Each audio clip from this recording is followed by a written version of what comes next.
তো গাইস আজকে আমরা এসেছিলাম রাধামণি বাজারের ভেতরে যে শ্মশানকালী মায়ের মন্দির আছে সেখানে।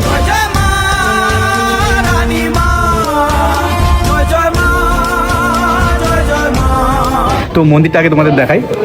তো দেখতে পাচ্ছ এইরকম টাইপের মন্দিরটা, সামনে দিয়ে দেখতে সুন্দর লাগছে খুব, আর চারিদিকে এরকম কিন্তু দোকান রয়েছে, তোমরা এলে এখানে পুজো দিতে পারবে।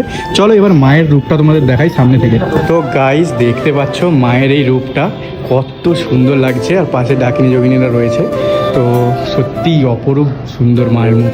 তো তোমরাই কমেন্ট করে জানাও যে তোমাদের কেমন লাগলো, আর কারা কারা এই মন্দিরটা এসেছো। মন্দিরের চারিদিকে কিন্তু অনেক দেবদেবী রয়েছে, তো দেখতেই পাচ্ছ। আর এখানে কিন্তু সারদা মা আর এখানে রামকৃষ্ণ দেব রয়েছে। তো মিষ্টি, এই মন্দিরে তুমি কিন্তু প্রথমবার এসেছো, আমিও প্রথমবার এসেছি না, আগে একবার এসেছিলাম ছোটবেলায়।